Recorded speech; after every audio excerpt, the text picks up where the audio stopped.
नमस्कार दोस्तों, आप सभी का स्वागत करते हैं हमारे चैनल पश्चिम बंगाल न्यूज की ओर से। देर ना करते हुए चलिए जानते हैं पश्चिम बंगाल की ताज़ा खबरें।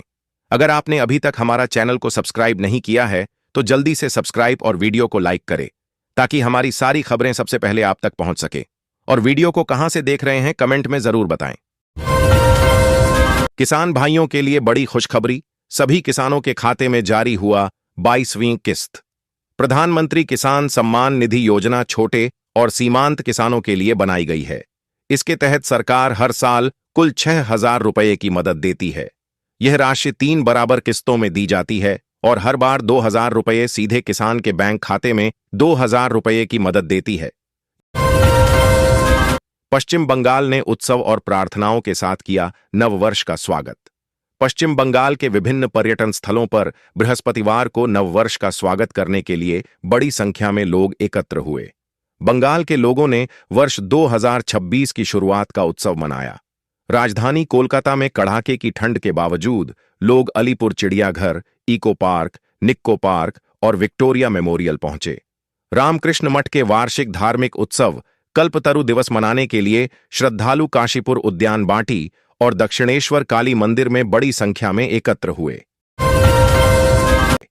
पीएम आवास योजना में बड़ा बदलाव, अब संयुक्त परिवारों को भी मिलेगा पक्के घर का लाभ। मोदी सरकार ने नए साल 2026 में प्रधानमंत्री आवास योजना ग्रामीण में एक महत्वपूर्ण बदलाव किया है। अब संयुक्त परिवारों में रहने वाले लोगों को भी पक्के घर का लाभ मिल सकेगा। इस नए नियम का सबसे बड़ा फायदा उन परिवारों को होगा जो छोटे घरों में जगह की कमी के कारण एक साथ रहने को मजबूर हैं। नए दिशा निर्देशों के अनुसार यदि एक पक्के मकान में 3 भाइयों का परिवार रहता है और किसी एक के लिए अलग कमरे की व्यवस्था नहीं है तो वह भाई इस योजना का पात्र माना जाएगा। दुष्ट ताकतों के आगे नहीं झुकेंगे, टीएमसी स्थापना दिवस पर ममता बनर्जी का संकल्प। चुनावी वर्ष में पश्चिम बंगाल की सत्तारूढ़ पार्टी तृणमूल कांग्रेस टीएमसी के स्थापना दिवस पर पश्चिम बंगाल की मुख्यमंत्री ममता बनर्जी ने कहा है कि उनकी पार्टी जनता के लिए अपनी लड़ाई जारी रखेगी। टीएमसी दुष्ट ताकतों के सामने नहीं झुकेगी। बृहस्पतिवार को ममता बनर्जी ने कहा कि पार्टी की इस ऐतिहासिक यात्रा का मूल मार्गदर्शक सिद्धांत मातृभूमि का सम्मान, बंगाल का विकास और लोकतांत्रिक अधिकारों की रक्षा करना रहा है। राशन कार्ड धारकों के लिए बड़ी खुशखबरी, जनवरी से लागू होंगे ये नए नियम, मिलेंगे नए फायदे। भारत में राशन कार्ड सिर्फ सस्ते अनाज पाने का जरिया नहीं है, बल्कि यह गरीब और मध्यम वर्ग के परिवारों के लिए एक अहम सरकारी दस्तावेज बन चुका है। इसी वजह से सरकार समय समय पर इसके नियमों में बदलाव करती रहती है ताकि योजनाओं का लाभ सही लोगों तक पहुंचे और सिस्टम में पारदर्शिता बनी रहे। जनवरी 2026 से राशन कार्ड से जुड़े कुछ नए नियम लागू होने जा रहे हैं जिनका असर देश के करोड़ों कार्ड धारकों पर पड़ेगा। अगर आपके पास भी राशन कार्ड है तो इन बदलावों को समझना बेहद जरूरी है। बंगाल चुनाव 2026, भाजपा अध्यक्ष शमिक भट्टाचार्य से दिलीप घोष की मुलाकात से राजनीतिक हलचल तेज। अमित शाह की 3 दिन की बंगाल यात्रा के बाद भारतीय जनता पार्टी भाजपा की पश्चिम बंगाल इकाई के पूर्व अध्यक्ष दिलीप घोष ने बृहस्पतिवार को राजधानी कोलकाता में पार्टी कार्यालय में पार्टी के वर्तमान अध्यक्ष शमिक भट्टाचार्य से मुलाकात की। बंगाल चुनाव 2026 से पहले दिलीप घोष और शमिक भट्टाचार्य की इस मुलाकात को अहम माना जा रहा है। इसके साथ ही बंगाल में राजनीतिक हलचल तेज हो गई है। तृणमूल शासन में घुसपैठ और भ्रष्टाचार से त्रस्त है बंगाल, शाह। कोलकाता केंद्रीय गृह मंत्री अमित शाह ने बुधवार को राज्य भाजपा के लिए 2026 के पश्चिम बंगाल विधानसभा चुनाव की भूमिका तय कर दी। उन्होंने घुसपैठ और भ्रष्टाचार के मुद्दों को राज्य की सत्ता से तृणमूल कांग्रेस को जड़ से उखाड़ फेंकने के लिए मुख्य चुनावी हथियार बताया। शाह ने अपने 3 दिवसीय दौरे के अंतिम दिन यहां साइंस सिटी ऑडिटोरियम में भाजपा के कोलकाता महानगर कार्यकर्ता सम्मेलन को संबोधित किया। 28 साल की हुई ममता बनर्जी की तृणमूल कांग्रेस अस्मिता की राजनीति को नया रूप दिया। पश्चिम बंगाल में 15 साल से शासन कर रही तृणमूल कांग्रेस अपनी स्थापना के 28वें वर्ष और एक नए चुनावी चक्र में प्रवेश कर चुकी है। ममता बनर्जी की पार्टी एक ओर अपनी वैचारिक स्थिति को नए सिरे से गढ़ रही है, तो दूसरी ओर वह बंगाली अस्मिता को बंगाली हिंदू पहचान की अधिक स्पष्ट अभिव्यक्ति के साथ जोड़ रही है। इसका उद्देश्य यह है कि वह अपने पारंपरिक अल्पसंख्यक वोट बैंक को असहज किए बिना हिंदू समर्थन को मजबूत कर सके। पश्चिम बंगाल जरूरी पर कांग्रेस के लिए क्या है केरल वाली मजबूरी? अकेले लड़ेगी चुनाव? बिहार विधानसभा चुनाव में शर्मनाक हार के बाद कांग्रेस पश्चिम बंगाल में अपनी रणनीति बदल सकती है। पार्टी इस बार वाम मोर्चा के साथ गठबंधन के बजाय अकेले चुनाव मैदान में उतर सकती है, क्योंकि पार्टी को डर है कि पश्चिम बंगाल में गठबंधन से केरल में वाम मोर्चा सरकार के विरोध की धार कमजोर होगी। पश्चिम बंगाल में कांग्रेस और वाम मोर्चा ने गठबंधन में पिछले कई विधानसभा और लोकसभा चुनाव लड़े हैं। वर्ष 2016 में कांग्रेस को 44 और वाम मोर्चा को 26 सीट मिली। तृणमूल के शासन में महिलाएं असुरक्षित, शुभेंदु। विपक्ष के नेता शुभेंदु अधिकारी ने बुधवार को आरोप लगाया कि ममता बनर्जी के नेतृत्व वाली सरकार में महिलाएं असुरक्षित हैं। वरिष्ठ भाजपा नेता ने आरोप लगाया कि दक्षिण 24 परगना जिले में एक महिला और उसके परिवार के सदस्यों को दिनदहाड़े लाठियों से बेरहमी से पीटा गया। श्री अधिकारी ने सोशल मीडिया मंच एक्स पर एक पोस्ट में कहा, ममता बनर्जी के पश्चिम बंगाल में कोई महिला सुरक्षित नहीं है। दक्षिण 24 परगना जिले के कैनिंग उपविभाग के बसंती ब्लॉक के उत्तर भांगनामारी गांव से परेशान करने वाले दृश्य। विधानसभा चुनाव 2026 से पहले पीएम मोदी बंगाल और असम को देंगे स्लीपर वंदे भारत की सौगात। मां काली की नगरी कोलकाता से मां कामाख्या की नगरी गुवाहाटी के बीच जल्द वंदे भारत स्लीपर ट्रेन दौड़ेगी। 18 से 19 जनवरी को प्रधानमंत्री नरेंद्र मोदी मां काली की नगरी कोलकाता और मां कामाख्या की नगरी गुवाहाटी के बीच चलने वाली कोलकाता गुवाहाटी वंदे भारत एक्सप्रेस ट्रेन को हरी झंडी दिखा सकते हैं। रेल मंत्री अश्विनी वैष्णव ने बृहस्पतिवार को यह जानकारी दी। 2026 के सुप्रीम फैसले, एसआईआर, राजद्रोह और वक्फ कानून, एससी के इन फैसलों पर रहेगी देश दुनिया की नजर। नया वर्ष सुप्रीम कोर्ट के लिए भी अहम होगा।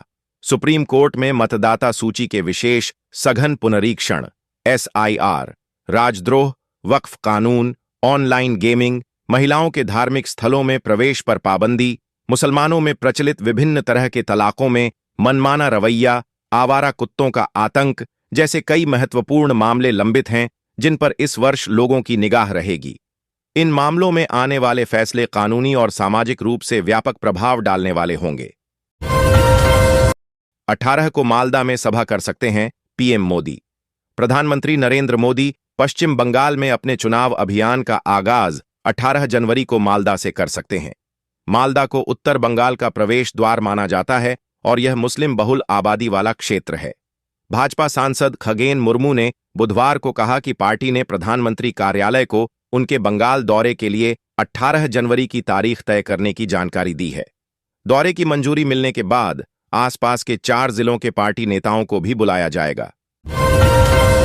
ईवीएम नहीं, वोटर लिस्ट के जरिए हो रही है वोट चोरी, अभिषेक बनर्जी।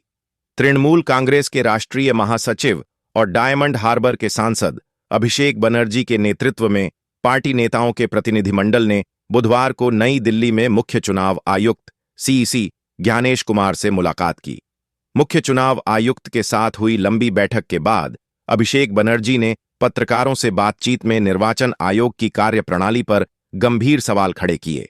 उन्होंने आरोप लगाया कि मतदाता सूची के एसआईआर की आड़ में पश्चिम बंगाल में बड़े पैमाने पर मतदाताओं को परेशान किया जा रहा है। भाजपा ने ममता पर शाह को धमकी देने का लगाया आरोप। भाजपा ने मुख्यमंत्री ममता बनर्जी की आलोचना करते हुए उन पर राज्य के दौरे पर आए केंद्रीय गृह मंत्री अमित शाह को धमकी देने का आरोप लगाया और दावा किया कि वह तानाशाही कर रही हैं। भाजपा के राष्ट्रीय प्रवक्ता संबित पात्रा ने बुधवार को यहां संवाददाता सम्मेलन में आरोप लगाया कि ममता बनर्जी ने बांकुड़ा जिले में एक जनसभा के दौरान कहा कि शाह कोलकाता के जिस होटल में ठहरे हुए हैं वहां से बाहर वह उनकी मर्जी से ही निकल पाए हैं।